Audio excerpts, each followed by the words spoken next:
ministers from the SADC region have gathered in Sandton to discuss South Africa's white paper on international migration. The discussions are looking at the impact the proposed laws will have on the region. A heated discussion between SADC ministers and stakeholders. South Africa's proposed international migration policy at the center of debate. People leaving because there's no political space. I wish to say that that is an incorrect statement. 95% of persons who come to South Africa have not been given asylum. And they go back every month. And when you go back to Zimbabwe every month and you say you have a political asylum, you are simply lying.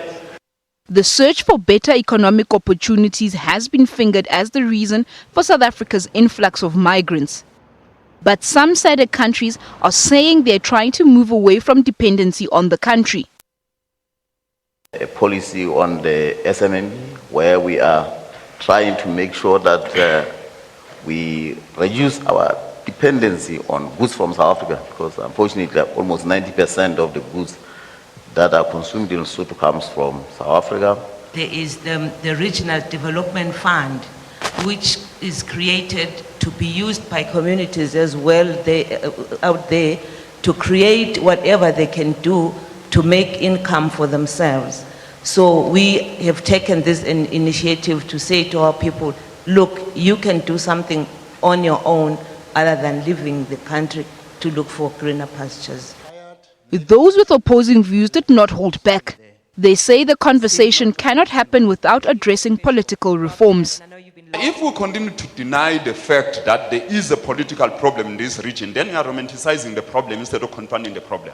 So we must be able to deal with the problem, because no matter how good the policies will be, they will not be able to change the structure. And while the conversation is set to continue, the Department of Home Affairs is imploring unity among countries. It is our regional responsibility to deal with irregular migrants, whether from the region or from outside, who come here for malicious reasons.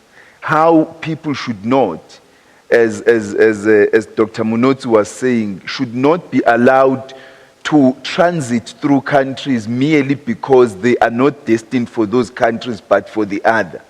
No country must turn a blind eye to this, because it causes problems for all of us and relations between us.